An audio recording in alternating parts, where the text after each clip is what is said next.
How much financial aid are your kids going to qualify for at college? Or to put it around another way, what's the bottom line cost of sending kids to college? I've got a formula that will give you a very good ballpark estimate of what that number is going to be, what they call the expected family contribution. This formula comes from Troy Onick, a Forbes contributor who happens to know an awful lot about college financial aid planning. So here's the formula, and I'll tell you what they're trying to get at here.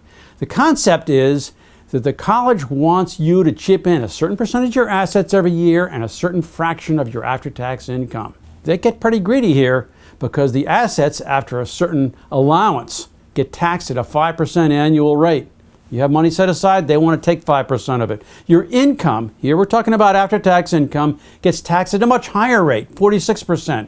Again, you're allowed a certain safe harbor amount, a pittance to live on before they start essentially grabbing a piece of it. We'll take an example of a middle-class family that has $150,000 of assets.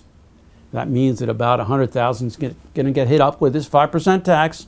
And they have an income after taxes. That's very important. It's an after-tax income, take-home pay of $75,000. That's going to get hit up at a certain 40% rate after allowing for a safe harbor, a pittance to live on, the $30,000 you've got. So if you crank all these numbers into a formula, you'll find that this middle-class family is expected to chip in around $26,000 a year for college.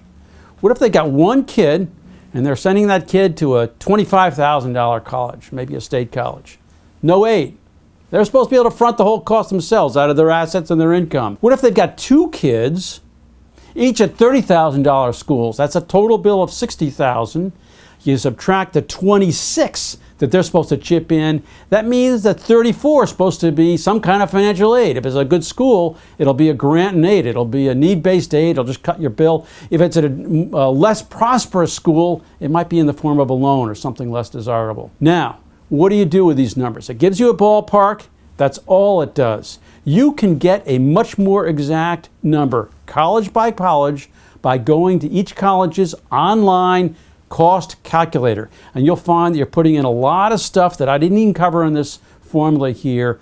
I assumed a family of 4. Well, if you have 27 children, it's going to come out differently. You'll put all that into the college calculator, but this will give you a very good sense of just how expensive college is supposed to be for your family.